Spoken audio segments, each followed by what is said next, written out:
Fala galera, meu nome é Evi Caldas, você está no Intelectus Podcast, seu podcast de teologia e assuntos afins. Esse é o episódio número 87 e hoje nós vamos conversar sobre como a democracia é antidemocrática. Antes de mais nada, você já sabe, se você está ouvindo esse podcast no YouTube, não deixe de curtir, comentar, compartilhar, se inscrever no canal caso não seja inscrito e ativar o sininho de notificações para não perder as nossas atualizações. Se estiver ouvindo esse episódio em outra plataforma de vídeos ou de podcast, também não deixe de divulgar este trabalho. Você também pode ajudar financeiramente este podcast fazendo um Pix para a chave davicaldasb, este B é de Bezerra, @gmail.com. Dito isso, vamos começar o episódio. Muito bem, como eu disse na introdução, eu quero falar um pouco nesse episódio sobre como a democracia é antidemocrática. Isso é bem estranho, né? E eu quero explicar como que isso funciona, tá?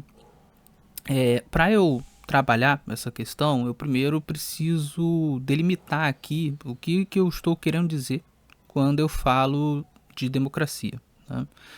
Então vamos lá. Quando eu me refiro à democracia, ou pelo menos nesse vídeo em específico, eu estou me referindo a um sistema estatal de governo em que você tem eleições regulares, né? Então de tempos em tempos você tem eleições em que todo o povo vai votar nos seus representantes, naqueles que vão representá-los. E esses representantes vão representá-los por um período de tempo, né, que a gente chama de mandato. E aí depois eles vão sair, você tem novas eleições e esse processo é regular.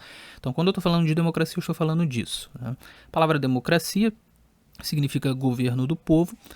E você tem dois tipos de democracia, né, na verdade, que é a democracia direta e a democracia representativa, né? A democracia representativa é essa que eu acabei de mencionar, é a que existe em todos os países democráticos do mundo, né, hoje, nos dias de hoje. E a democracia direta, ela é aquela em que todas as pessoas elas votam não apenas nos seus representantes, na verdade não há representantes, elas votam diretamente nas decisões, né, que precisam ser tomadas, né? Obviamente, uma democracia direta ela não tem como existir em um lugar muito grande, com muitas pessoas, né?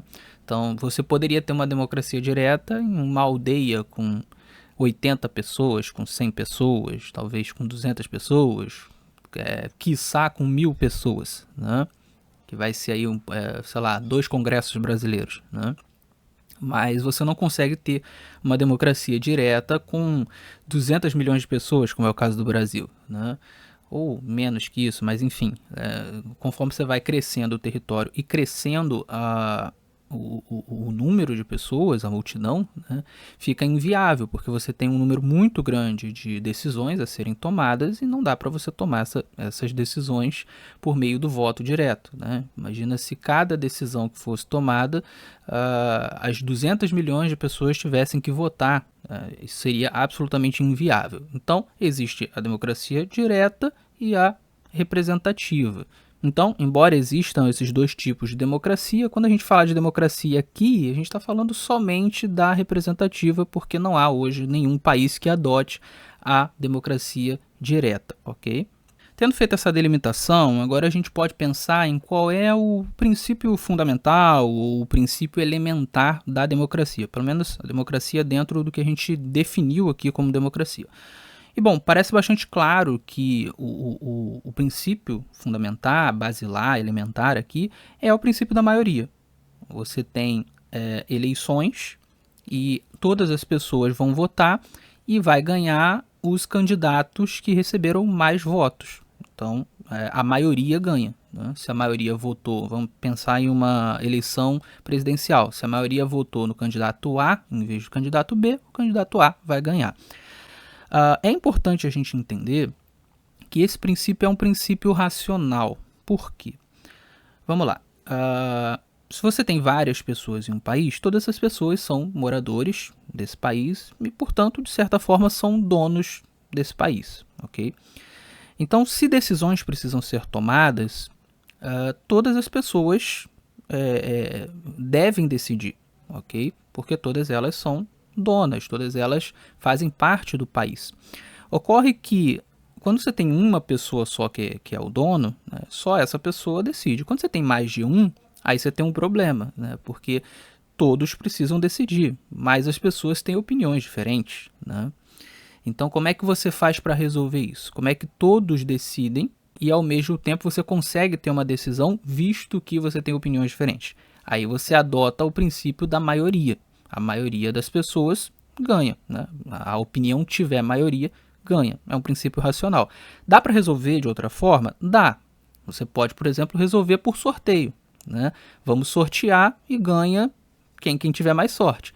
Mas isso aí não é racional. Isso aí é acaso. Isso é baseado na aleatoriedade, não na razão, né? Você pode escolher a força bruta. As pessoas brigam entre si e quem tiver mais força ganha, né? Poderia ser também, né? Então há outras formas de resolver, mas a forma racional, eu não vou dizer que é a única forma racional, mas uma forma racional de resolver é pela maioria. Então todos votam e a maioria ganha. E, pois bem, nós podemos dar um passo à frente aqui e dizer que, uma vez que o homem é racional, ele deve prezar pelas soluções racionais dos seus problemas, né? Eu acho que nenhuma pessoa discordaria disso. Então, parece, inicialmente, que o princípio aqui é um princípio bom, é um princípio racional. E uma forma racional de resolver os problemas é algo bom. Feita essa explicação, agora a gente pode começar a tentar entender como que a democracia é antidemocrática. E veja, se o que eu estou falando é verdade, isso significa que a democracia é contraditória, né? Ela tem um princípio, mas ela, dentro de si mesma, ela ataca esse próprio princípio, né? Então ela é contraditória. E se a democracia é contraditória, isso é um indício de que esse sistema não é adequado, né? Que nós deveríamos nos utilizar de outro sistema, ou ainda, nós deveríamos usar o princípio democrático de uma maneira mais adequada, né? Então, talvez não é trocar a democracia, mas utilizar a democracia de uma maneira diferente, talvez. Para a gente começar a entender isso, eu quero me utilizar do exemplo do Brasil. No Brasil, nós temos eleições regulares, somos uma democracia e somos uma democracia presidencialista. Então, eu quero usar o exemplo da eleição presidencial. De 4 em 4 anos, todas as pessoas acima de 18 anos votam e votam também para presidente, ok? E como é que funciona? Funciona de uma maneira muito simples. Você tem os candidatos, quem tiver mais votos ganha. Simples assim. E a gente ainda tem o sistema de turnos, né? Então, se um candidato não alcançar mais de 50% dos votos no primeiro turno, você tem um segundo turno. E aí, no segundo turno, vai os dois mais votados do primeiro turno para disputarem entre si e ganha quem tiver mais votos, ou seja, quem tiver mais que 50% dos votos, ok? Pode ser 50,0001. Já é mais que 50%, essa pessoa ganha, ok? Então, é muito simples. A eleição ganha quem tiver mais votos. Isso é democrático? É democrático, é democracia. Respeito o princípio da democracia? Respeito o princípio da democracia. Mas vamos pensar numa coisa aqui. Imagina o seguinte cenário. O Brasil ele tem 5 regiões: Sul, Sudeste, Centro-Oeste, Norte, Nordeste, ok? Imagina que você tem uma eleição entre o candidato A e o candidato B. Aí o candidato A, ele ganha em 4 das 5 regiões. Ou seja, em 4 das 5 regiões, mais de 50% das pessoas votam no candidato A, ok? No entanto, o candidato B, que perdeu nessas 4 regiões, em uma região ele ganha. Só que ele ganha disparado, né? Ele ganha com quase 90% dos votos nessa região, em uma região só, ok? E aí, como a eleição, no geral, ela foi apertada, então, assim, nas 4 regiões que o candidato A ganhou, uma foi 51%, outra foi 52%, outra foi 53%, outra foi 54%. É apertado, né? Mas, no caso, na região que o candidato A perdeu, ele perdeu de lavada, ele perdeu 90%, né? E aí, quando você soma tudo, você soma o Brasil inteiro, no geral, o candidato B ganha. Ele consegue mais votos que o candidato A, justamente por conta daquela região em que ele ganhou por muito mais votos, né? E aí, no final, ele acaba sendo o presidente da nação. Olha que coisa curiosa.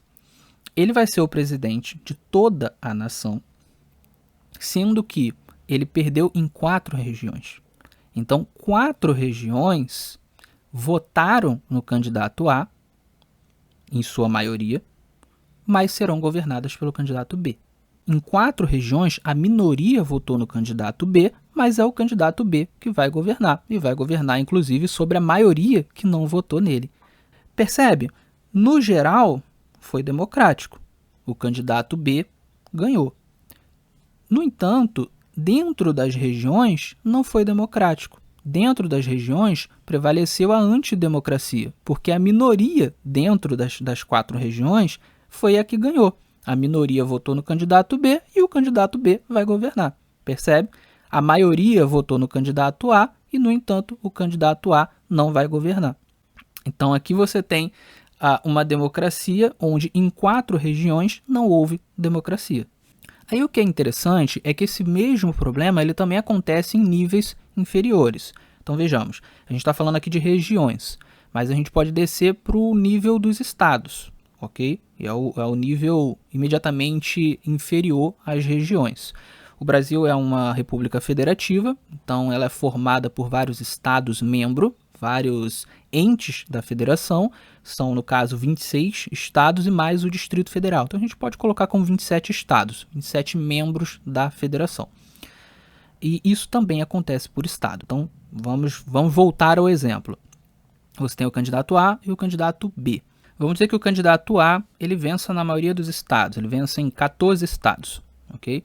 E o candidato B vence em 13. No entanto, o candidato B, na contagem geral dos votos, ele vai ter mais votos do que o candidato A no país inteiro, vamos colocar assim, né? É o mesmo exemplo, só que em vez de por região, por estados. Então, no fim das contas, o candidato B, que perdeu na maior parte dos estados, perdeu em 14 estados, ele vai governar esses estados também. E veja, eu estou colocando aqui como o candidato que perdeu na maior parte dos estados, ganhando no geral, ok? Mas isso também acontece se o candidato que ganhou no geral, ele tiver ganho na maioria dos estados, né? Então, vamos colocar aqui um outro exemplo. Vamos dizer que o candidato A, ele ganhou no geral, ele teve mais votos no Brasil inteiro, ele também ganhou na maioria dos estados. A gente tem 27 estados, vamos dizer que ele ganhou em 26. Né? Vitória enorme, acachapante.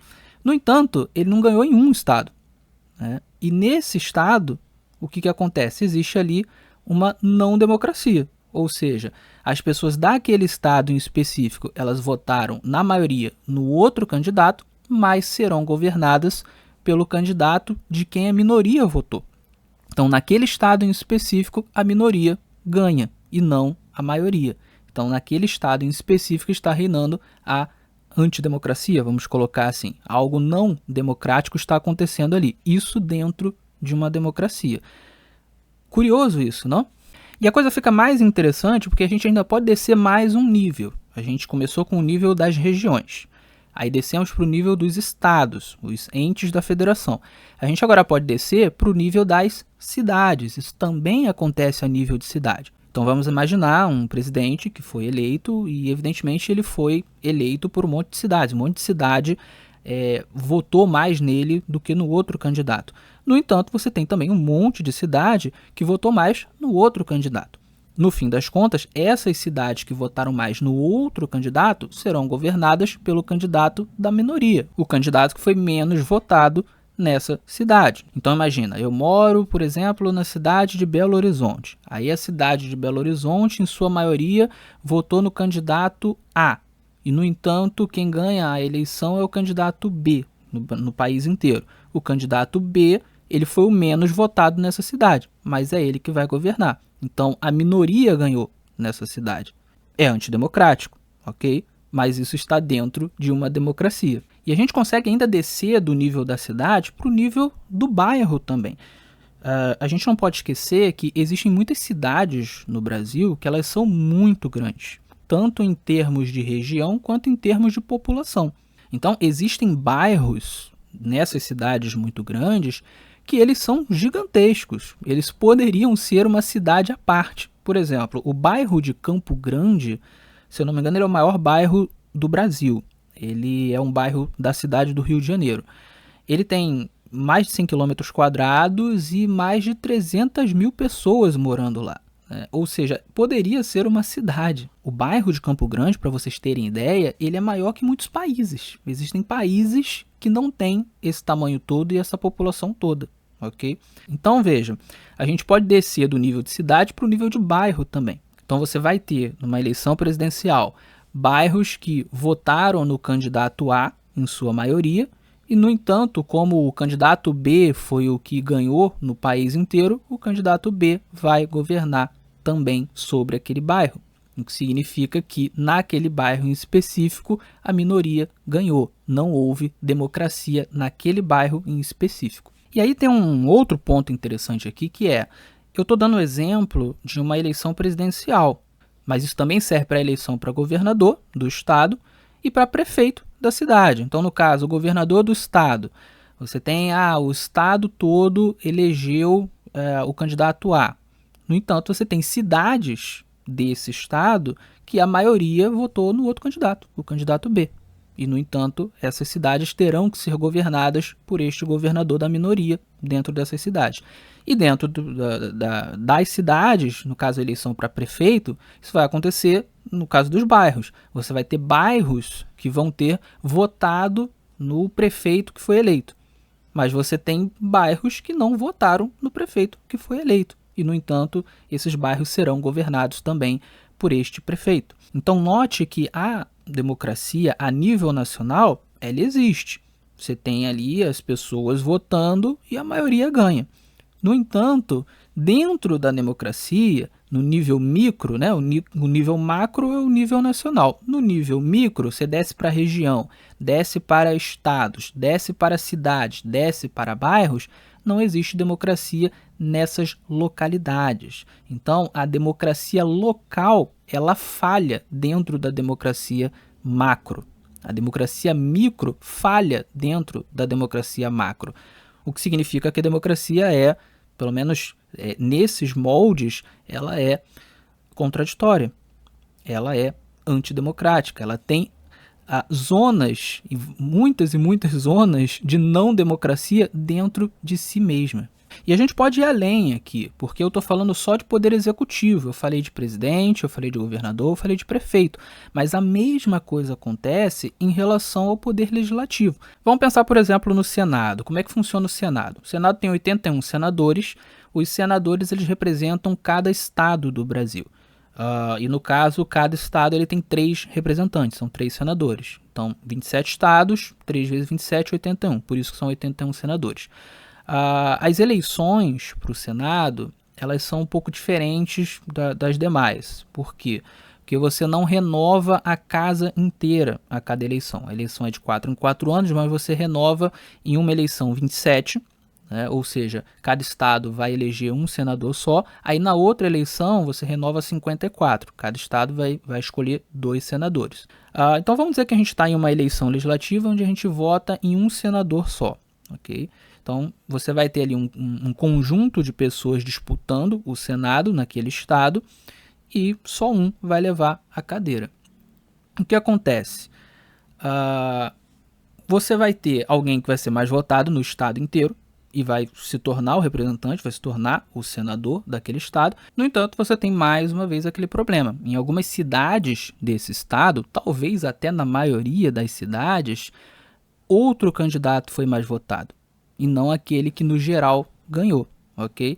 No entanto, aquele que no geral ganhou, ele vai ser o representante do estado. Então pode acontecer de você ter cidades em que o candidato B foi o mais votado, mas é o candidato A que vai representá-los. Mais uma vez, não houve democracia a nível de cidade. E a mesma lógica pode ser aplicada também a bairro. Você vai ter bairros em que não houve democracia porque a maioria do bairro votou no senador A, mas foi o B que ganhou. Então, mais uma vez, você tem o mesmo problema a nível legislativo. Ok, Feitas essas observações, eu acredito que eu deixei claro que a democracia é antidemocrática. Ela possui dentro de si um monte de antidemocracia, né? No macro você tem a democracia, mas no micro você vê que não existe, né? Por região, por estado, por cidade, por bairro, você vai ter situações em que a minoria é a que ganha, o que é algo antidemocrático, evidentemente. Então, a questão que surge aqui, obviamente, é o que a gente faz? Como é que a gente resolve? A gente joga fora a democracia? Existe algum outro sistema melhor? Tem como consertar esse negócio? Como é que fica, né? Porque, como a gente viu no começo, o princípio democrático ele parece bom e racional. Ganha a maioria. Mas você não consegue aplicar isso nesse modelo que eu coloquei aqui de uma maneira coerente. Porque está ganhando a maioria do país, mas quando você entra nas regiões, você entra nas cidades, você entra, enfim, nos espaços menores, nas localidades menores, você tem muita antidemocracia. Como é que você resolve isso? Bom, para a gente entender como que resolve, a gente precisa entender qual é o problema.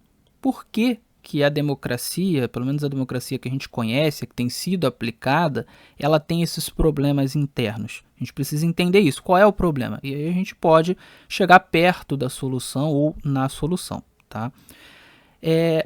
Esse problema ele existe por dois fatores.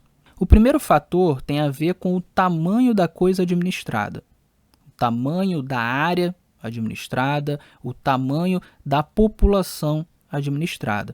Então veja, você vai aplicar uma democracia em um lugar como o Brasil, que é um território gigantesco, com mais de 8 milhões de quilômetros quadrados, e com mais de 200 milhões de pessoas, você vai ter esse tipo de problema. Por quê? Porque quando você tem um território muito grande, uma população muito grande, isso significa que você vai ter muitas localidades, certo? Você vai ter muitas regiões, você vai ter muitos lugares menores dentro desse lugar maior. E cada um desses lugares menores possui uma população diferente, com problemas diferentes, com uma cultura diferente, com necessidades diferentes, com prioridades diferentes e por aí vai. Se você junta todas essas localidades, com todas essas diferenças, debaixo de uma administração só, você vai ter problema. E é por isso que você vai ter essa situação tão recorrente de, no geral, uma pessoa ganha, um presidente ganha, ele ganhou, né, somando toda a nação. Mas no específico, nas localidades, você vai ter várias localidades que fizeram uma decisão diferente. Elas fizeram uma decisão diferente porque são pessoas diferentes, com culturas diferentes, com problemas diferentes, necessidades diferentes, prioridades diferentes, e elas queriam outra coisa para suas vidas. Elas acreditavam que os problemas seriam resolvidos de uma maneira melhor votando em outro candidato. Os seus problemas locais. E isso significa, claro, que todas as localidades acabam sendo atrapalhadas pelo voto de pessoas que moram muito distantes dali. Então, eu estou pensando aqui no meu problema local, o outro fulano que mora muito distante de mim, em outra cidade, em outro estado, a milhares de quilômetros, está pensando no problema da localidade dele. E aí, às vezes, ele vai ganhar, porque ele está pensando na localidade dele e outras pessoas, e eles vão ganhar de mim, então eu vou ser prejudicado pelo voto dessas pessoas. E essas pessoas não estão erradas, porque elas estão votando pensando no problema da localidade delas. Mas isso acaba atrapalhando outras pessoas. Então, no fim das contas, a democracia ela não pode ser aplicada de uma forma centralizada em um lugar gigantesco, porque isso faz com que as localidades saiam perdendo. Ok? É uma forma de você não respeitar as localidades. Então, a democracia, para que ela funcione melhor, para que ela tenha uma coerência maior com o princípio da maioria, ela precisa ser aplicada muito mais no micro do que no macro. ok? Então não dá para você pegar um país gigantesco como o Brasil e você colocar a maior parte do poder de administração nos políticos federais. Isso não faz sentido. A administração ela precisa estar principalmente nas localidades, ok? Porque aí cada pessoa de cada localidade vai votar no seu político local para resolver os problemas da sua localidade.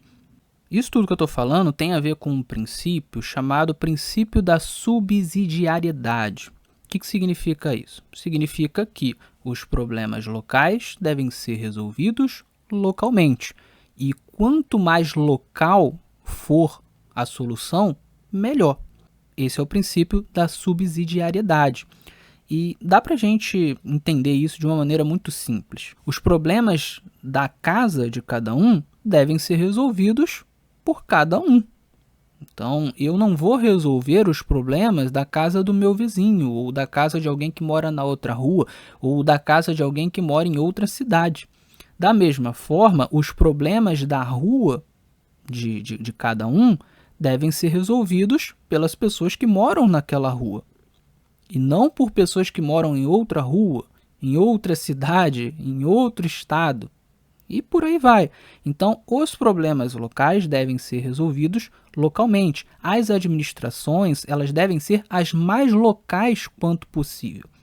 Então, assim como a gente administra a nossa própria casa, e não a casa do vizinho, e não a casa de outras pessoas, a gente não decide, eu não decido, por exemplo, o que o vizinho vai almoçar, quais são os horários que eles vão almoçar, que eles vão jantar, que eles vão lanchar, o que eles vão comer, o que eles vão deixar de comer, o que vai ser comprado para a cozinha, o que não vai, o que vai ser economizado, qual é a prioridade, se vai ter dieta, se não vai. Eu não administro isso, eu administro a minha casa, a minha cozinha, ok?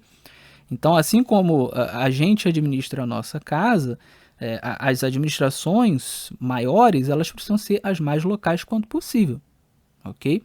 E aí essa discussão ela entra num ponto que eu sempre falo, eu sempre menciono, já falei inclusive em outros episódios, que é o seguinte: o governante ele precisa viver no mesmo lugar dos governados. Por quê? Porque os problemas dos governados têm que ser os mesmos problemas do governante. O governante ele precisa viver os mesmos problemas. E aí eu sempre dou o exemplo do síndico de um prédio, o síndico de um condomínio. O síndico ele é um morador que é escolhido pelos moradores para administrar a coisa pública do prédio, aquilo que é comum do prédio. Só que ele é um morador. Ele mora naquele mesmo lugar. Então, os problemas do prédio, os problemas dos demais moradores afetam o síndico. O síndico não é alguém de fora. O síndico não é alguém de outra cidade, de outro bairro, de outra cidade, de outro estado, de outro país. O síndico ele mora lá. Ele é um dos moradores. Então, por exemplo, se falta água para todos, inclusive para o síndico. Se o prédio está feio, precisa de pintura, está feio para todos, inclusive para o síndico. Então ele precisa estar ali vivendo aqueles problemas. Outro ponto, precisa haver uma proximidade nessa administração, de modo que um morador ele possa ir até o síndico. Ele possa sair da sua casa e bater lá na porta do síndico, ou bater lá na porta da sala de administração do prédio e falar com o síndico. Tem que haver uma proximidade a ponto do síndico ter a condição de conhecer os moradores do prédio e os moradores do prédio terem a condição de conhecer o síndico e serem conhecidos por ele. Deve haver essa proximidade, porque aí quando há essa proximidade, então de fato há possibilidade de representação real e há uma maior possibilidade de cobrança, ok? Quando a administração está muito distante e as pessoas não têm acesso, aí a coisa começa a ficar complicada, porque aí você começa a ter um poder muito maior desse governante, e você começa a ter também, na medida que ele tem um poder maior, ele também vai centralizando mais as coisas, e aí do lado de lá, as pessoas também vão terceirizando mais os seus problemas. vão terceirizando mais as coisas. Quanto mais distante é a administração, mais as pessoas terceirizam as questões. E aí volta em mais um ponto que eu sempre enfatizo, que é o seguinte: na medida em que as coisas foram se tornando mais centralizadas no Estado, as pessoas das localidades, elas foram se tornando mais distantes entre si, não no sentido espacial, físico, mas no sentido de relacionamento, né? A ponto de você não conhecer os seus vizinhos, vocês não conversarem, por aí vai. Porque vocês não precisam resolver os problemas juntos. Por quê? Porque os problemas eles são terceirizados. Então, o que acontece hoje se abrir um buraco na rua? Os vizinhos se juntam para dizer, olha, tem um buraco na nossa rua, vamos fazer uma vaquinha para poder fechar? Não. Eles esperam que a prefeitura resolva. No máximo, alguém vai ligar para a prefeitura e dizer, ó, tem um buraco, a rua está toda esburacada, tem que consertar. Mas você não tem uma união dos vizinhos, ou seja, a união das pessoas da própria localidade para resolver. Isso não faz sentido. A gente se acostumou com isso, mas isso não faz sentido. Pensa, por exemplo, se acontece um problema na minha casa. Não é o vizinho que tem que resolver. Sou eu. A não ser, claro, que eu contrate o vizinho para resolver o problema, ou que eu peça ajuda do vizinho, mas eu não tenho como terceirizar isso. Eu tenho que fazer alguma coisa para consertar, né? Tá quebrada a torneira da minha casa. Eu tenho que tomar providências para eu consertar a torneira da minha casa. De igual modo, se acontece um problema na rua, o certo, o natural, seriam os vizinhos se juntarem para resolver, porque a rua é dos vizinhos, né? E isso igualmente em relação a qualquer outro problema ou qualquer outra necessidade da rua, e não apenas um asfalto quebrado. Mas não é o que acontece na medida em que você tem uma centralização nas mãos de um governante ou de uma estrutura governamental muito distante. Você começa a ter uma terceirização das coisas. Isso cria um estímulo muito perverso, que é o estímulo do atomismo, do individualismo atomista, ou seja, as pessoas, como elas não precisam mais conversar, como elas não precisam mais resolver os problemas juntas, como alguém distante vai resolver, porque é a obrigação desse alguém distante, é o prefeito que tem que resolver, é o governador, é o presidente, então as pessoas já não precisam umas das outras. Então elas perdem a capacidade de conviver e de resolver problemas juntos, porque não há mais necessidade também, certo? Então a gente só deixa as coisas para que políticos distantes resolvam e a gente vive a nossa vida. Cria-se um atomismo, ok? E aí a gente já vai entrando em outras questões também, questões culturais e por aí vai. Mas esse primeiro ponto aqui, ele tem a ver com isso. A democracia não pode ser aplicada em um lugar gigantesco, porque isso acaba passando por cima das localidades. Então a gente precisa respeitar o princípio que eu mencionei agora há pouco, que é o princípio da subsidiariedade. Problemas locais devem ser resolvidos localmente. As administrações devem ser as mais locais quanto possível, ok? E aí a gente evita a centralização, aí a gente evita essa distância entre governante e governados, aí a gente evita esse atomismo social. Mas eu falei que são dois fatores problemáticos, né? Então o primeiro seria esse. O segundo fator problemático é a falta de uma perspectiva de propriedade privada. O que eu quero dizer com isso? Vamos lá. Eu usei aqui o exemplo da rua. Os problemas da rua deveriam ser resolvidos pelos próprios moradores da rua, pelas pessoas que têm propriedades na rua, casa, loja, etc., né? E muitas vezes não são, né? Uma das razões pelas quais não é porque não existe uma perspectiva de que aquela rua pertence àquelas pessoas, ok? Essas pessoas são donas dessa rua. Ou, no mínimo, são as administradoras primárias dessa rua, porque elas moram lá, suas casas estão lá, suas lojas estão lá, elas são donas de terrenos ali. Então, se elas não são donas, alguém pode achar ruim essa ideia, não são donas porque a rua é um espaço público. Ok, mas no mínimo, elas são as administradoras primárias, porque elas moram ali. Pessoas de outras ruas não deveriam ter o poder de administrar aquele espaço, porque aquele espaço é daquelas pessoas, pelo menos em termos de administração, ok? Isso serve para cidade, para bairro, para estado, para região. Então veja, não deveria haver o poder da região sul administrar a região norte e vice-versa. Cada região deve administrar a si mesma. Cada estado deve administrar a si mesmo, cada cidade deve administrar a si mesmo, cada bairro deve administrar a si mesmo, né? Que também é o princípio da subsidiariedade, né? Tá interligado. Mas a questão da propriedade, ela resolve isso. Porque quando você entende que isso aqui pertence a tais pessoas, né? Ou no mínimo isso aqui pertence a tais pessoas em termos de administração, você resolve muita coisa. Aquilo que é público, que é entendido como público, que é visto como público, pertence a todos, logo não pertence a ninguém. E é por isso que a coisa pública ela costuma ser mal cuidada, não apenas pelos políticos, mas pelas próprias pessoas. Olhe um banheiro de um shopping, ele é limpinho. Por quê? Porque o shopping é privado. O banheiro da sua casa deve ser limpo, porque é da sua casa. Agora pega um banheiro público, é uma sujeira, é um nojo. A tendência é essa, as pessoas elas não cuidam bem daquilo que não é de ninguém, mas elas cuidam bem daquilo que é delas, e até mesmo daquilo que é dos outros, porque se elas não cuidarem bem, elas serão punidas de alguma forma, né? Mas aquilo que não é de ninguém, ninguém é punido por nada, e portanto é mal administrado, né? Quando as coisas são de alguém, não só se cuida e se administra melhor, como a pessoa tem um senso de responsabilidade em relação àquilo.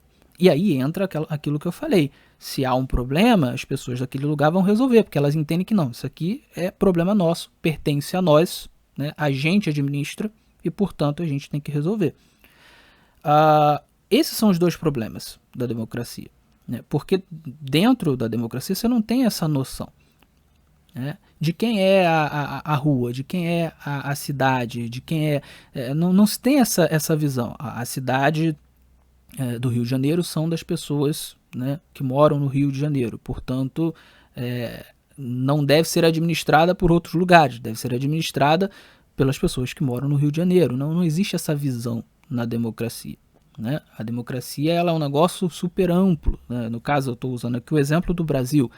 Então você tem pessoas que moram a milhares de quilômetros dentro do Brasil, mas elas podem dar pitaco, né, na região do outro, na cidade do outro, e o outro pode dar pitaco na sua região, sendo que os problemas são diferentes, as pessoas são diferentes, as necessidades são diferentes, não faz o menor sentido, né? Eu não deveria ter o poder de dar pitaco sobre a administração de quem mora, sei lá, 300 quilômetros de onde eu tô. Não faz o menor sentido. Eu nem sei como é que é a cultura lá. Enfim, então isso tem a ver também com a questão de uma falta de perspectiva de propriedade privada, ok? Ou no mínimo de uma administração mais localizada, uma administração privada, enfim. Esse seria o segundo problema. Então, ok, nós entendemos aqui quais são os fatores que levam a esse problema na democracia, levam a democracia a ser antidemocrática, pelo menos dentro dos moldes que ela funciona hoje.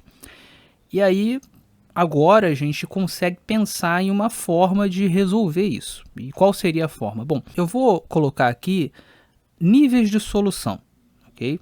Então, eu vou partir do nível menos efetivo ou menos amplo, menos eficaz, para o mais eficaz, gradualmente, ok? E aí o ouvinte, o espectador vai entender a minha linha de raciocínio. O primeiro passo, o primeiro nível de solução, que é o menos eficaz, mas já ajudaria, é a adoção de um federalismo, de fato. No caso do Brasil, embora o nome do Brasil seja República Federativa do Brasil e nós tenhamos entes federativos, nós sejamos uma federação, tenhamos estados, né? São 26 estados e o Distrito Federal, na prática nós não somos federativos, não existe federalismo do Brasil. Por quê? Porque a ideia de federalismo você tem esses entes da federação, esses estados, e cada estado tem a sua autonomia. Eles estão juntos para resolver questões em comum, questões mais gerais. Mas aquilo que é mais específico é resolvido pelo próprio Estado. Então o Estado, o ente federativo, ele tem bastante independência. Em tese, essa união entre entes federativos deveria ser para resolver apenas questões como, por exemplo, segurança nacional, a questão da proteção das fronteiras, da proteção dos litorais, e seria basicamente isso. Não tem muita coisa para ser resolvida a nível nacional, a nível federal, ok? Porque as outras questões, elas são locais. Então, em um federalismo, o que você teria? Você teria cada um dos estados, cada um dos entes federativos, resolvendo questões como política de armas, né? Então, em cada estado, o estado seria livre para definir como é que vai ser a questão de armas aqui. Vai ser mais restrito, menos restrito, vai ser proibido ter arma aqui, a população não vai ter, ou não vai ser proibido, todo mundo vai ter arma, todo mundo pode ter arma, enfim. Política de armas, política de educação, política de saúde, política de aposentadoria, política de drogas, enfim, o que quer que fosse, seria resolvido por cada estado. Em alguns lugares do mundo existe federalismo, como por exemplo nos Estados Unidos. Os Estados Unidos ele é muito mais federalista que o Brasil nesse sentido. Os estados eles têm de fato bastante autonomia e isso se reflete bastante nas suas leis.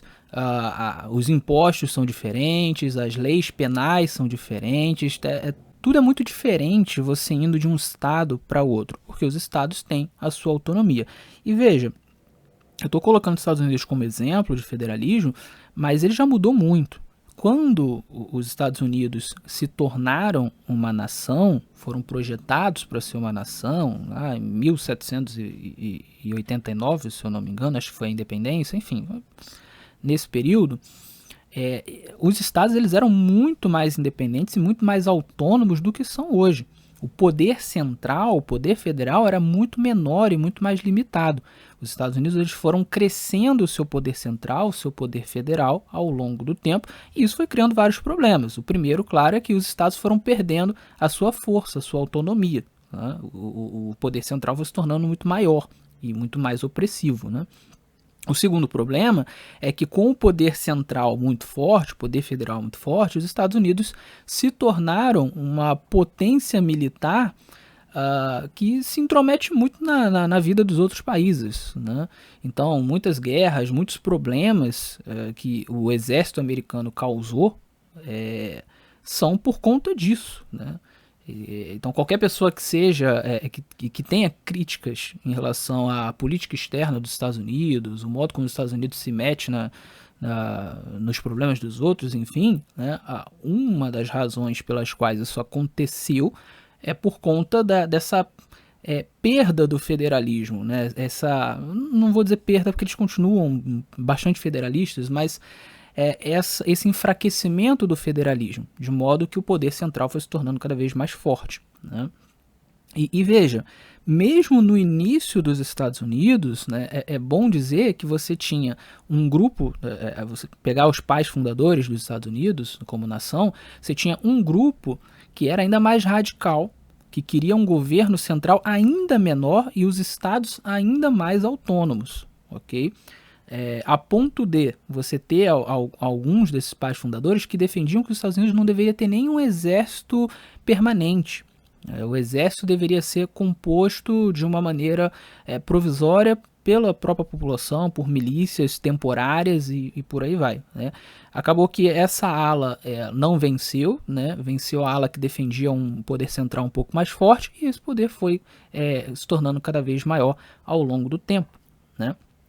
Mas enfim, ainda assim, o federalismo americano ele ainda é 1000 vezes melhor e mais efetivo do que o federalismo brasileiro, que nem dá para chamar de federalismo direito. Outro local que a gente pode dizer que é um federalismo, ou um tipo de federalismo, ou pelo menos algo semelhante a isso, é a Suíça. A Suíça ela é dividida por cantões, né, o que a gente chama de estados, eles chamam de cantões, e esses cantões eles têm muita autonomia. E o poder central da Suíça, o poder federal, ele não dá pitaco em muita coisa. Ele é bem pequenininho, ele é bem pouco poderoso. O poder maior está mesmo em cada um dos cantões, ok?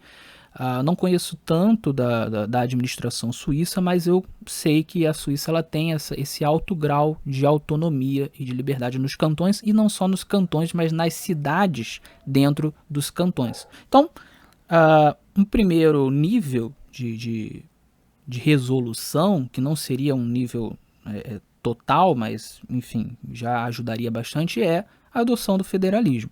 Se o Brasil tivesse um federalismo forte, muitos problemas seriam resolvidos. Porque, por exemplo, uma eleição presidencial, ela já não seria mais tão importante, porque o mais importante seria a eleição do governador e dos políticos do meu estado, porque eles vão resolver os problemas do meu estado, né? O presidente não ia ter muita coisa para fazer, ele ia resolver algumas pouquíssimas coisas que são de interesse do país inteiro, mas a maior parte seriam os estados. E isso até levanta uma questão interessante, porque se a gente fosse adotar aqui um federalismo realmente radical, inclusive mais radical do que o que você tem hoje nos Estados Unidos, né, isso implicaria, por exemplo, que o Congresso brasileiro se tornaria desnecessário. E talvez até mesmo o presidente. Por quê? Aqui eu estou falando de um federalismo radical, algo que hoje em dia não existe em nenhum país, nem mesmo nos Estados Unidos.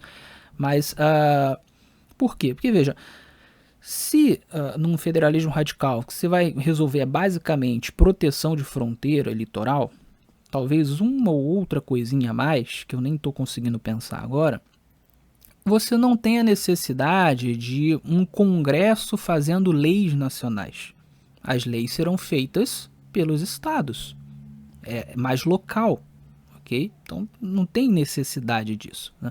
No máximo você teria um congresso pequeno para dar algumas diretrizes em relação a questões de proteção de litoral e de fronteiras, mas nada muito além disso. Então você não teria provavelmente mais a necessidade de um congresso nacional. Daí você já poderia cortar mais de 600 políticos, né? Senadores, deputados, não tem mais necessidade. O que esse pessoal vai ficar fazendo lá? E talvez você não tivesse mais também a necessidade de um presidente.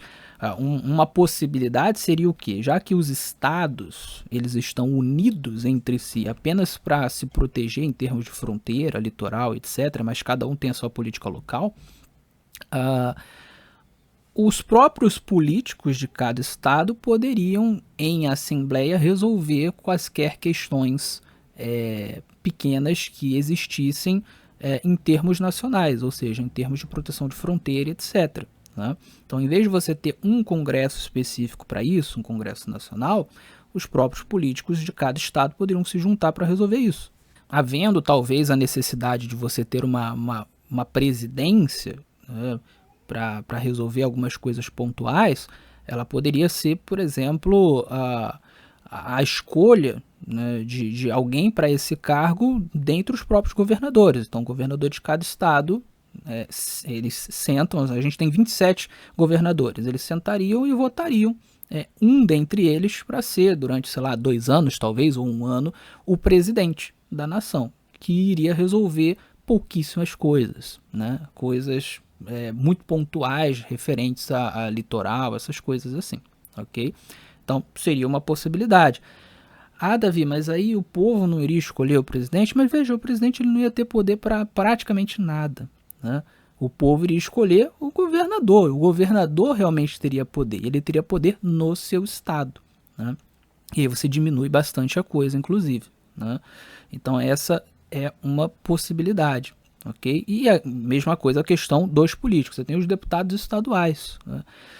Eles poderiam, inclusive, entre eles, votar em alguém que fosse o representante legislativo, né, do estado, para que com outros representantes legislativos dos outros estados formar uma comissão para resolver questões de caráter nacional, que mais uma vez seriam coisas muito pontuais. E tudo isso não poderia, evidentemente, ultrapassar a questão da autonomia de cada estado, ou seja, cada estado continuaria sendo autônomo e você não pode ter um congresso que vá desfazer essa autonomia de alguma maneira. Então as questões que serão tratadas em termos de nação, elas não podem ser questões que interfiram na autonomia e na resolução dos problemas locais de um Estado. Elas têm que ser questões que realmente estejam relacionadas à nação e não à autonomia do local, ok? Um outro ponto importante aqui é o seguinte: em um federalismo radical mesmo, os entes federativos eles se unem por contrato e não pela força, ok? Isso significa que esses entes eles podem se separar na hora que eles quiserem, que é o que é chamado de secessão. Você tem ali, vamos dizer que você tem o Brasil, você tem 27 estados e de repente o estado de São Paulo, o estado de Minas Gerais diz, olha, eu não quero mais fazer parte da federação. Deveria haver este direito, ok? Porque é um contrato você pode desfazer, ok? Não faz sentido que você tenha que obrigar esses entes a estarem juntos. Existe hoje um país, até onde eu sei, apenas um país que permite essa secessão, que é Liechtenstein. É um país bem pequenininho, ele tem 160 quilômetros quadrados, ou seja, ele é um pouquinho maior que o bairro de Campo Grande. E deve ter umas 40 mil pessoas que moram lá, né? Campo Grande tem 300 mil pessoas, olha que coisa interessante, né? Liechtenstein, em sua constituição, e eu tenho essa constituição em PDF, então eu sei do que eu estou falando, e sua constituição prevê que cada uma dos seus, eu não sei se eles chamam de estados, na verdade eu acho que não, eles nem chamam de estados, são municípios mesmo, são cidades, né? Se eu não me engano, Liechtenstein é dividido em 11 municípios, tenho quase certeza, 11 ou 12. Cada um desses municípios pode, se quiser, se separar e se tornar um país autônomo, ok? Eles podem, tá? O menor desses municípios tem 500 moradores, então, que se eu não me engano é o município de Planck, tá? Posso estar errado, mas tem bastante tempo que eu li sobre isso, mas eu acho que é o município de Planck. Se esse município ele quiser se separar, ele pode. O que precisa, né, para isso? Pelo que eu entendi na Constituição, basta que você tenha ali uma votação e que a maioria queira se separar. Ou seja, se 251 pessoas quiserem se separar no município de 500, elas podem se separar e esse município vai se tornar um país independente. Eles querem? Não. Já estão juntos, é um lugar muito pequeno, então é muito melhor a administração conjunta, mas existe essa possibilidade. Então, poderia haver essa possibilidade no Brasil, em qualquer outro lugar? Poderia, mas o poder central, a volúpia do poder central, geralmente impede isso, né? Então, secessão hoje é proibida no Brasil, né? Não se pode defender secessão, é algo inconstitucional, mas por que deveria ser? Mas a soberania nacional, sabe, isso não faz sentido. A federação ela tem que ser algo que é positivo para os entes da federação. Então, se um ente da federação não quer mais estar unido, ele tem que ter o direito, a liberdade de não estar mais unido à federação, ok? Então, em um federalismo radical, né? A palavra radical talvez nem seja muito boa, né, porque dá a impressão de que é uma coisa, né, revolucionária e tal, mas um federalismo, em essência, ele permitiria isso. Você pode tanto desfazer o contrato, e aí, né, esses estados que estavam juntos se tornam independentes, como inclusive outros estados que estão de fora podem entrar, não tem nenhum problema, né? Então, esse seria um ponto importante. Então, no Brasil, você poderia ter talvez alguns estados que quisessem se desmembrar. Não quero mais fazer parte dessa federação. Não há nenhum problema. Tem a galera aí, por exemplo, do Sul é meu país, né? Eu moro no Pará, eu vejo que o paraense, ele parece amar mais o Pará do que o Brasil. Eu tenho essa impressão, né? O paraense ama muito a sua terra. Talvez o Pará quisesse se separar, não sei se vocês sabem, mas inclusive na história do Pará, o Pará foi o último a aderir à independência do Brasil, né? Ele foi o último, né? E ele aderiu não porque quis, ele foi obrigado, né? Até tem um feriado aqui que é o feriado da adesão do Pará, né? Eu acho até engraçado isso, né? Porque não foi uma adesão, tá, nós queremos, né? Foi mais uma rendição, né? Deveria ser o feriado da rendição do Pará, enfim. Mas talvez o Pará quisesse se separar, não tem nenhum problema nisso, tá? Então o federalismo seria um primeiro passo, né, para resolver esses problemas da democracia que eu tenho comentado. Agora veja, o federalismo seria bom? Seria bom, seria muito bom. No entanto, ele ainda não resolveria todos os problemas, ele não seria o mais eficaz. Por quê? Porque os estados brasileiros, eles são muito grandes. Eles são gigantescos. Todos os estados brasileiros têm tamanhos de países. E há estados brasileiros que caberiam vários países, certo? Então, você acaba tendo no interior dos estados os mesmos problemas em termos de democracia que você tem no Brasil como um todo. Então, você teria que resolver isso também, ok? Então, o federalismo seria muito legal? Seria muito legal, mas ele ainda não é o mais eficaz, ok? E aí, por isso, a gente entra no segundo nível de solução, que seria o municipalismo. O municipalismo ele pode ser entendido em sua versão radical, né, em sua essência, como a mesma coisa que o federalismo, mas a nível de município, a nível de cidade. Então, nós temos no Brasil hoje, se eu não me engano, cerca de 5.300 ou 5.500 cidades. É algo assim, é mais de 5.000, mais de 5.000 municípios. Né? Seria interessante adotar o municipalismo, onde cada um dos municípios teria uma autonomia muito grande. Teria a mesma autonomia que eu falei aqui dos estados em um federalismo, ou seja, o município vai resolver a sua política de armas, né, se é mais rígido, se não é. Então cada cidade vai ter a sua própria política de armas, a sua política de educação, a sua política de saúde, a sua política as suas leis penais. Cada um vai ter a sua própria autonomia nesse sentido. Então você vai ter cidades completamente independentes nesse sentido, né? com a sua forma de administrar os seus próprios problemas, ok? Isso é interessante porque o que acontece? Tanto no federalismo quanto no municipalismo, nessa versão radical, você acaba criando uma coisa muito legal que é a competição entre estados ou, no caso do municipalismo, entre cidades.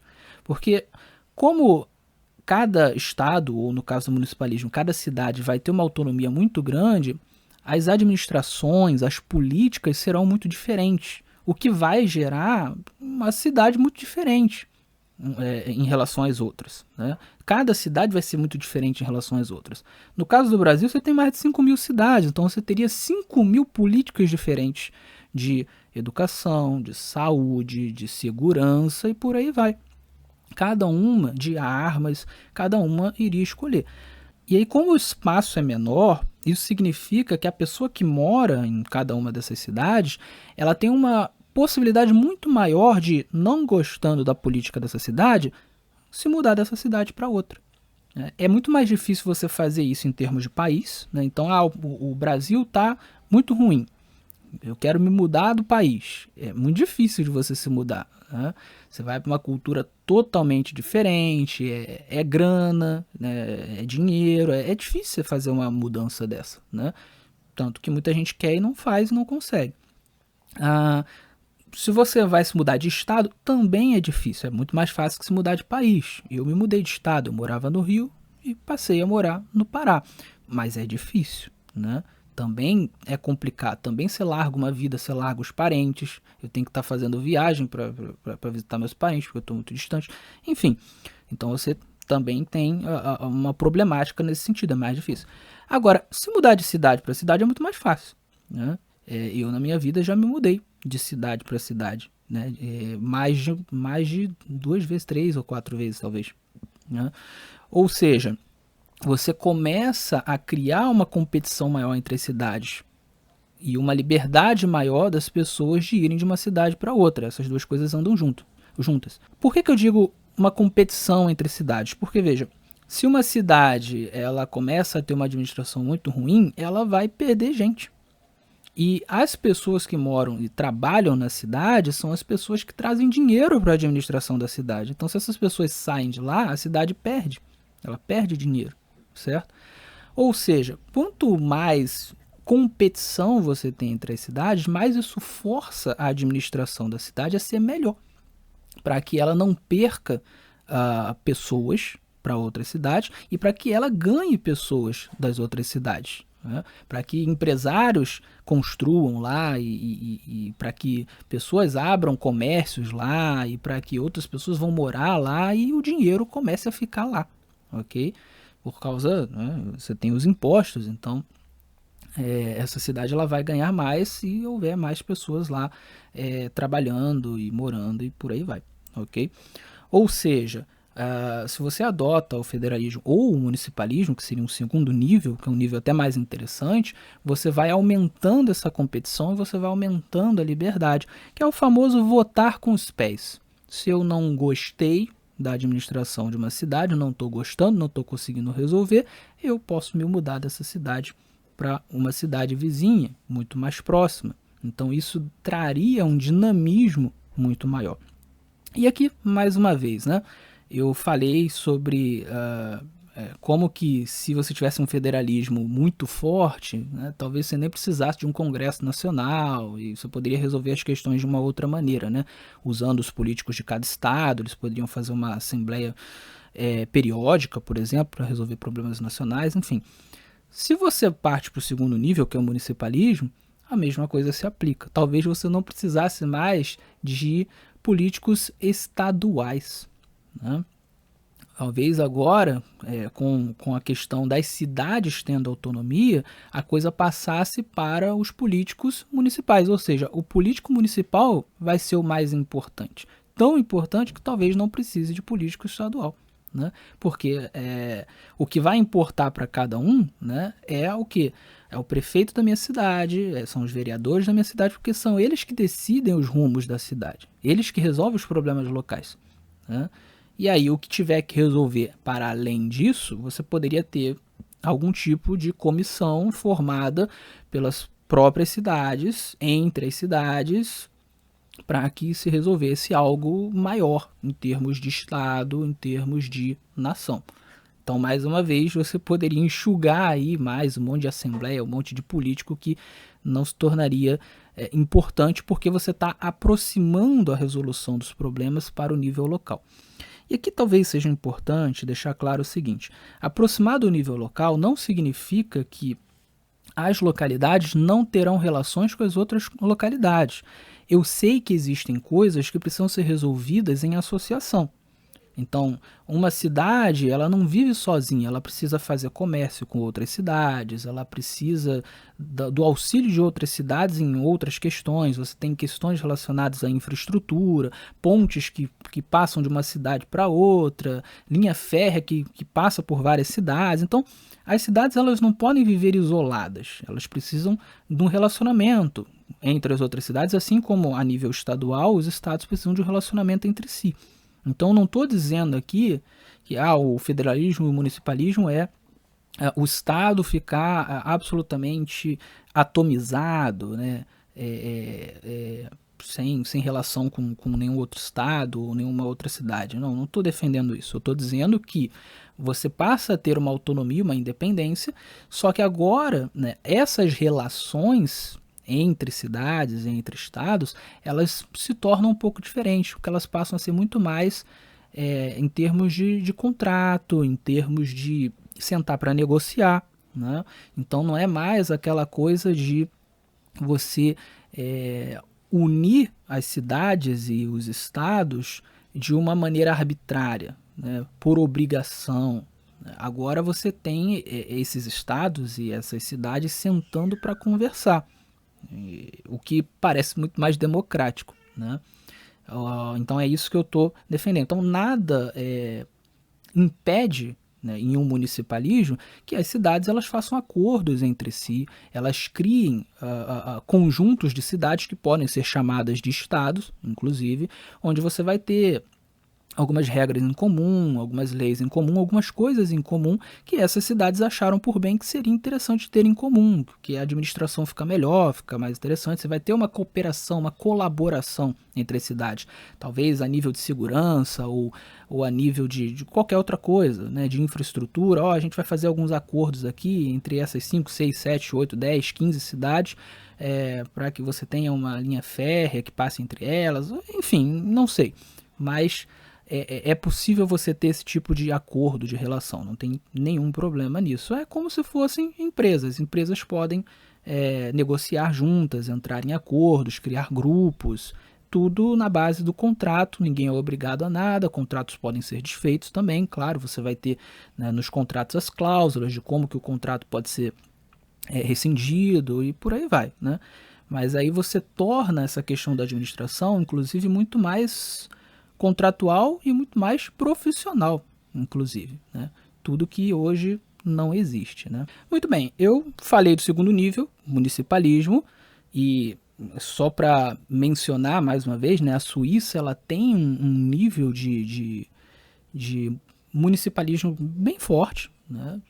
Talvez não seja, com certeza não é tão radical quanto o que eu coloquei aqui, mas é um nível bem forte. Cada administração local tem as suas próprias regras, inclusive lá é muito fácil de uma cidade se dividir, virar duas cidades, ou duas cidades se unirem, virarem uma cidade só. Isso é muito fácil de acontecer, e aqui também seria bacana, e o municipalismo radical também seria bom isso, seria bacana, que é a cidade ter essa autonomia. A cidade quer se dividir, divide a cidade, sem problema. Isso pode acontecer hoje no Brasil? Pode, mas é muito difícil, sabe? Mas na Suíça, por exemplo, é bem fácil, né? Você ter isso, né? Então, os cidadãos não estão conseguindo entrar em um acordo, né? Racha a cidade no meio, não tem problema. E aí vai uma administração para lá, outra para cá, não tem problema nenhum. Então você tem esse tipo de solução no municipalismo. Esse é o segundo nível, né? Há um outro nível? Sim, eu proponho um outro nível, né? Que é o nível de bairro. E aí é a mesma questão, né? Assim como as cidades poderiam ter uma grande autonomia em todas essas questões, os bairros também poderiam ter autonomia. E aí você enxuga ainda mais a questão. Você traz a questão do nível de cidade para o nível de bairro. Os bairros têm a sua autonomia. Dá para ir ainda mais longe? Dá. Você pode pegar sub-bairros, você pode pegar regiões menores, você pode pegar conjuntos de rua. E por fim, você pode pegar o nível da própria rua. A rua também precisa ter a sua autonomia. E aí, claro, não parece muito razoável que as ruas tenham autonomia, por exemplo, para definir a sua própria moeda. Acho que isso não seria muito eficaz. Embora eu não veja nenhum problema em que houvesse essa autonomia, mas acho que não é o tipo de problema tão local a ponto de as ruas quererem ter essa autonomia e precisarem ter essa autonomia, ok? Então, quando eu digo em autonomia de ruas, eu estou me referindo a questões mais locais que as ruas poderiam e deveriam ter, de fato, a independência para resolver, para administrar, ok? Então, por exemplo, cada rua poderia ter a liberdade de seus vizinhos sentarem e escolherem uma empresa que vai coletar o lixo daquela rua. E aí eles vão definir ali quanto que cada um vai pagar para poder ter essa coleta de lixo na rua, e aí a empresa será contratada. Essa rua também pode ter autonomia para conversar com outras ruas, os vizinhos de outras ruas, e definirem uma empresa em comum. Talvez você tenha um conjunto de 5, 10, 15 ruas, uma do lado da outra ou muito próximas da outra, que queiram a mesma empresa, porque pesquisaram várias empresas, fizeram a cotação e viram que a empresa X ela faz mais barato se ela tiver a adesão dessa rua e dessa rua e daquela rua. E, portanto, essa empresa pode ser contratada por todas essas ruas em um contrato só, né? Isso deveria ser algo que a própria rua poderia resolver sozinha, ok?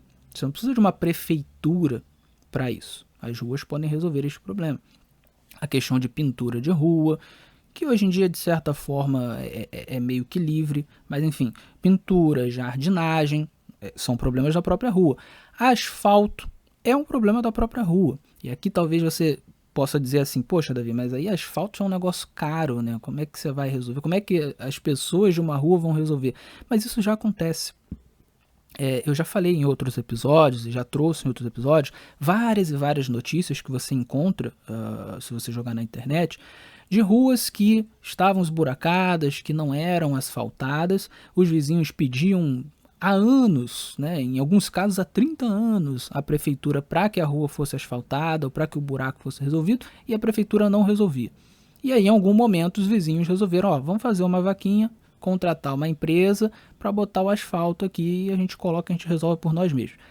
Várias dessas ruas eram de pessoas pobres. Aliás, várias não todas, né? Porque as ruas de lugares de pessoas ricas nas cidades, elas não têm esses problemas, né? Claro, o governo vai dar prioridade para quem é rico, né?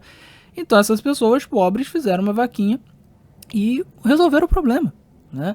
Em todos esses casos, o problema foi resolvido muito rápido, em questão de meses, né? Em menos de um ano. E aí o asfalto foi feito, a coisa foi consertada e resolveu o problema, né? Então, os vizinhos podem resolver? Podem, e tanto podem, que isso é uma coisa lógica. Todo mundo paga IPTU, gente, né? O IPTU é um imposto municipal, né? E é justamente pelo IPTU arrecadado que a prefeitura faz conserto de rua, que a prefeitura asfalta as coisas. Então, no fim das contas, quem paga pelo asfalto de sua própria rua é a própria rua, né? A questão é, você paga para a prefeitura e às vezes você espera durante anos para que aquilo aconteça. E você continua pagando, né? Então você paga muito mais do que deveria, recebe um serviço muito atrasado e às vezes de péssima qualidade, quando você poderia estar juntando esse dinheiro com as pessoas da sua própria rua para vocês pagarem mais rápido e fazerem um serviço melhor. Por que terceirizar um serviço que pode ser resolvido pelas próprias pessoas da rua, né? E aí, eu estou dando esse exemplo da questão da rua, mas isso acontece também entre moradores em relação a pontes, em relação a praças, né? Muitas vezes os moradores se reúnem, fazem uma vaquinha e resolvem essas questões. Teve recentemente, aqui no Brasil, lá no Rio Grande do Sul, um local em que choveu, antes dessas chuvas que destruíram o Rio Grande do Sul, teve um local que choveu e aí parece que quebrou uma ponte. A prefeitura fez um orçamento, a ponte ia ficar muito cara e eles só iam começar a construir não sei quando, ia demorar a beça e os moradores precisavam que aquilo fosse construído logo. Eles fizeram uma vaquinha, fizeram um monte de eventos para angariar fundos, angariaram, se não me engano, 7 milhões de reais, os moradores daquela região, uma região relativamente grande, contrataram uma empresa, a empresa fez a ponte, saiu 3 vezes mais barato ou 4 vezes mais barato do que o orçado pela prefeitura ou pelo governo do estado, não lembro. E a ponte ficou muito boa. E aí depois teve essas chuvas horríveis que destruíram várias cidades do Rio Grande do Sul, mas a ponte continuou lá, ela não caiu. A ponte feita pelos moradores, né? Não feita pelos moradores, né? Mas foi paga por iniciativa dos moradores. Então veja, isso pode ser feito pelos moradores de uma rua ou de uma região? Pode, perfeitamente possível. Então essas questões deveriam estar nas mãos das próprias ruas e não nas mãos de um poder central afastado, uma prefeitura ou qualquer coisa do tipo. Deixa as ruas resolverem os seus problemas. Essa deveria ser a cultura. Hoje a gente já não tem mais essa cultura, a gente não tem mais isso. Mas deveria ser essa a cultura. E tem outras questões que poderiam ser resolvidas. Questão de esgoto, questão de segurança. Vamos pensar na questão de segurança ou na questão de iluminação, né? Isso também poderia ser resolvido pelas ruas. Pensa numa rua... vamos pensar primeiro numa rua residencial, depois numa rua comercial. Uma rua residencial, ela pode, por exemplo, contratar um sistema de segurança com câmeras, né, e pagar isso todo mês. Ela pode contratar um sistema de segurança com portões. Os portões ficam abertos de dia, fecham de noite, algo do tipo, né. Uma rua pode contratar um sistema de segurança com um porteiro ou com uma cancela que seja, né, ou com 2 porteiros, um de cada lado. Pode contratar um sistema de segurança que tenha uma ronda, né, de repente alguém que faz a segurança de dia, alguém que faz de noite. Essas coisas podem ser feitas, né. Uma rua poderia inclusive contratar uma empresa de seguros de proteção, né.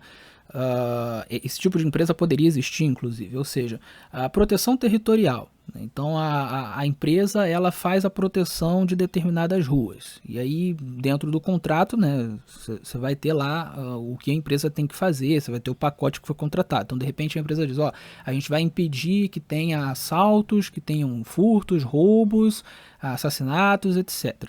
Se tiver qualquer coisa, qualquer dano, a empresa vai ressarcir o dano, né? Veja, uma empresa como essa, ela tem todo o estímulo de fazer uma boa segurança daquela rua, né?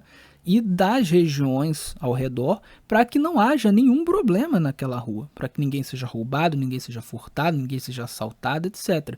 Porque se isso acontecer e alguém for lesado, a empresa de segurança precisa ressarcir os clientes, né? Então, haverá um estímulo para proteger aquela rua. Agora veja, se você tem uma rua fazendo isso, e a outra rua do lado está fazendo isso, e a outra rua está fazendo, você vai ter uma região muito pacífica, né? Então, isso é uma forma de resolver também. Outra forma de resolver, vamos imaginar que você tem aí uma região que quase todo mundo tem arma. Então, essas pessoas dessa rua, elas podem, de repente, combinarem entre si, aí pode ser feito um contrato formal ou não, que haverá um revezamento feito pelos próprios moradores de segurança.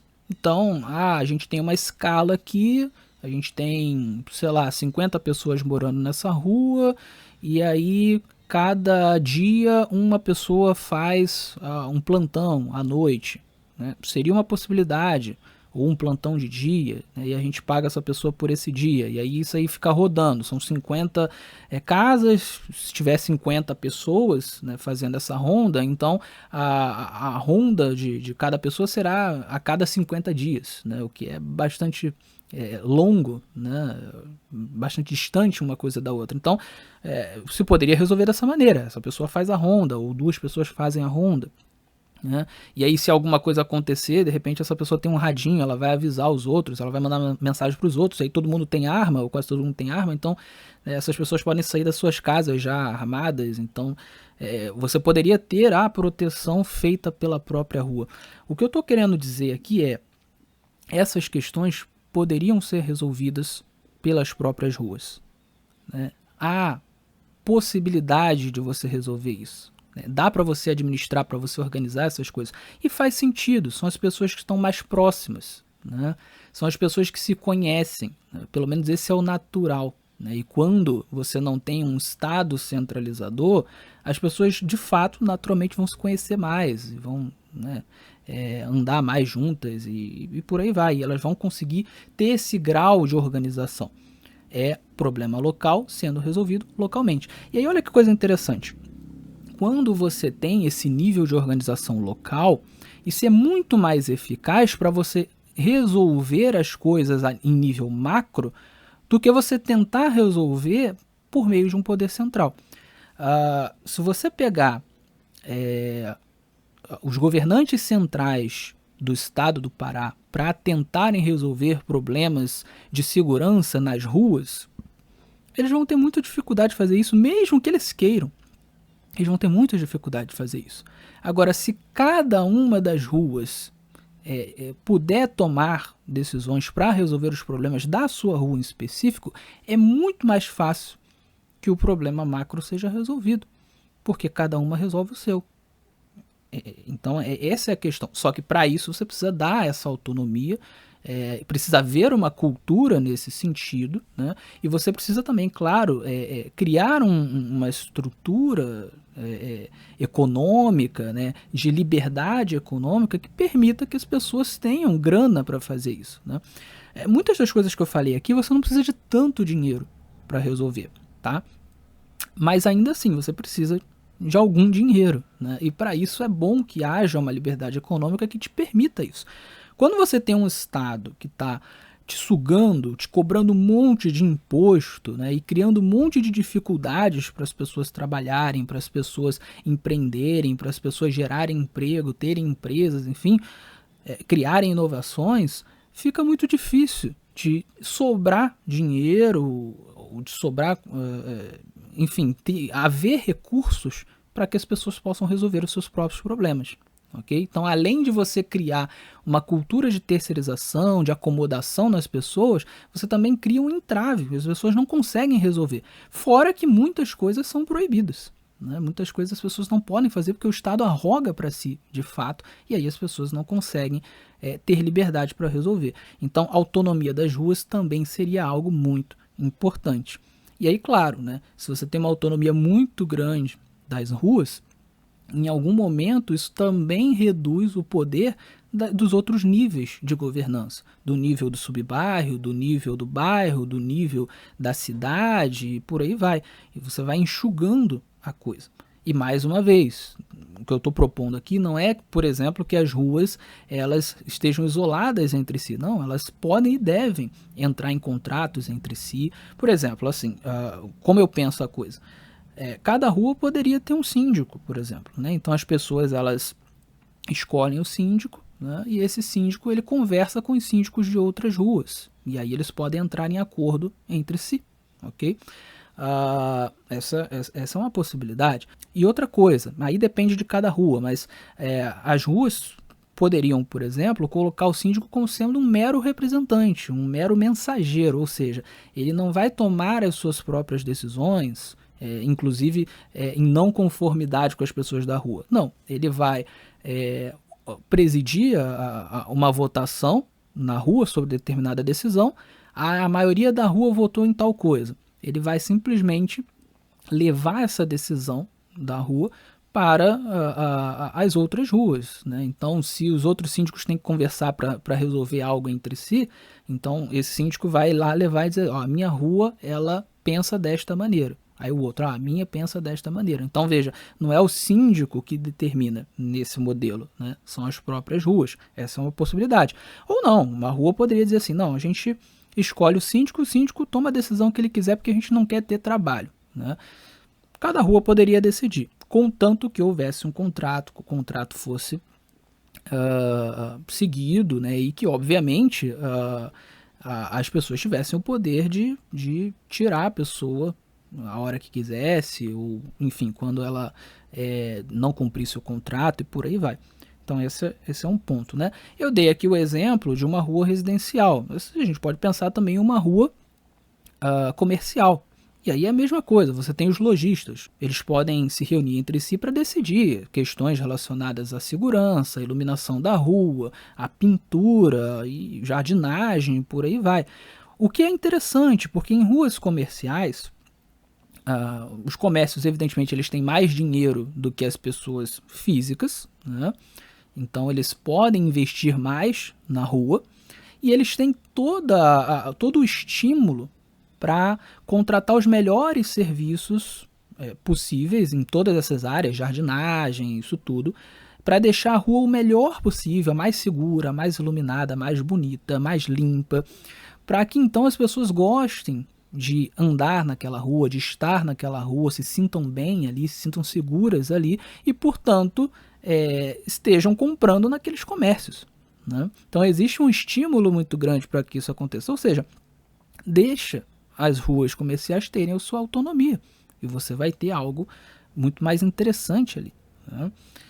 Enfim, todas essas questões elas seguem o mesmo padrão. O padrão de princípio da subsidiariedade, o padrão de problemas locais devem ser resolvidos localmente, a administração deve ser a mais local quanto possível. E aí, o que é interessante o ouvinte entender aqui é que quanto mais nós trazemos a administração para próximo das pessoas, e quanto mais os problemas locais são resolvidos localmente, mais nós nos afastamos daquilo que se convencionou chamar Estado, a estrutura estatal. Por quê? Porque o Estado ele é uma estrutura que surge e que se mantém baseada justamente nessa distância entre o poder central e os arredores, justamente nessa exacerbação do poder por uma entidade central, por uma entidade distante dos demais, por um governante que já não mora junto com os governados, que já não faz mais parte do mesmo problema. Então você vai criando uma estrutura cada vez mais distante e ao mesmo tempo cada vez mais poderosa. Afinal de contas, se ela está distante, mas governa aquilo que está distante, ela precisa ser cada vez mais poderosa, cada vez mais centralizadora, cada vez mais forte, cada vez mais militarizada, cada vez mais com o poder de oprimir mesmo, né? E é assim que o Estado vai se formando e vai crescendo. Como eu costumo dizer, o Estado é a exacerbação do poder. Então, é necessário haver uma administração, ok, mas na medida em que essa administração ela começa a exacerbar o seu poder, ela começa a ter muito mais poder do que deveria ter e se distanciar dos governados, né, se distanciar de quem colocou aquela pessoa lá como sendo representante, né, na medida que isso vai acontecendo, existe uma exacerbação do poder. E aí a questão passa a deixar de ser contratual, a relação não é mais contratual, existe uma distância e você começa a ter um opressor no cargo, né, ou um cargo que é opressor, em vez de fato de um representante, de um prestador de serviço, porque no fim das contas, a pessoa que é colocada num cargo de administração dentro de uma pequena localidade, ela é um prestador de serviço. Aqueles que são os seus governados, eles não deixam de ser seus clientes, ela está prestando um serviço, né? Então, a gente vai se afastando dessa estrutura estatal e vai se aproximando daquilo que eu denomino libertarianismo. Como todos sabem, ou deveriam saber, eu sempre falo aqui no canal, eu sou um libertário. Eu não acredito na estrutura Estado. Eu acredito que nós devemos sim ter governo, alguma forma de governança, alguma forma de administração, mas essa administração ela não deve ser estatal. A administração estatal é essa administração que se afasta da ideia de contrato, que se afasta da ideia de proximidade com aqueles que contrataram, né?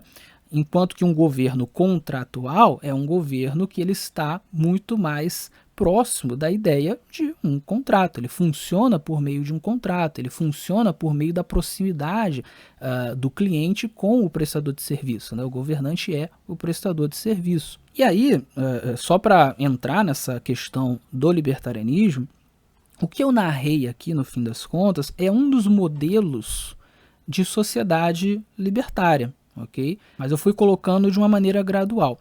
Então, para deixar o ouvinte, o espectador, mais inteirado do assunto. No libertarianismo, existem pelo menos 3 grandes tipos de modelo que você poderia colocar de governança / sociedade, ok?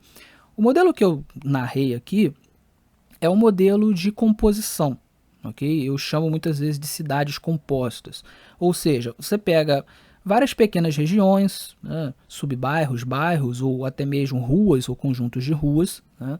Você vai pegar várias dessas pequenas regiões, cada uma delas tem a sua autonomia, como eu falei, mas elas precisam entrar em acordos entre si, em contratos entre si. Como eu falei, elas não podem viver isoladamente. É bom que elas entrem em acordos entre si.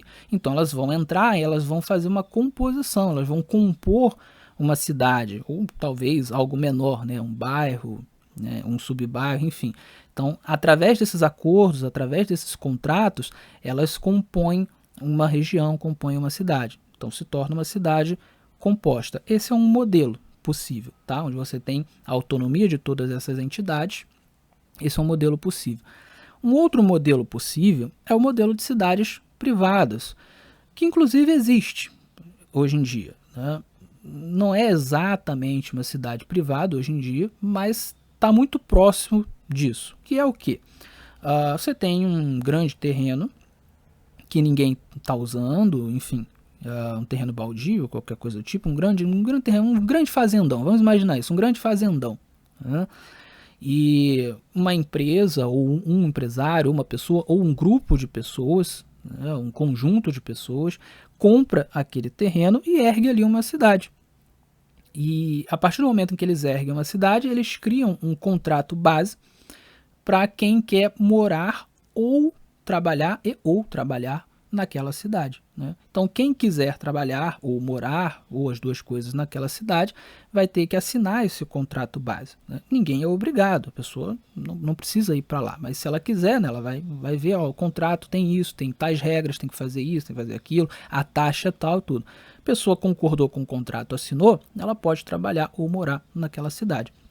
Dentro desse modelo é interessante porque, veja bem, você tem um estímulo para que os donos daquela cidade eles prestem os melhores serviços possível. Porque se eles não prestarem os melhores serviços quanto possível, eles vão perder clientes. Os cidadãos, aqueles que trabalham lá ou aqueles que moram lá, eles são clientes. Se o serviço está ruim, eles vão sair dessas cidades e vão procurar outras cidades.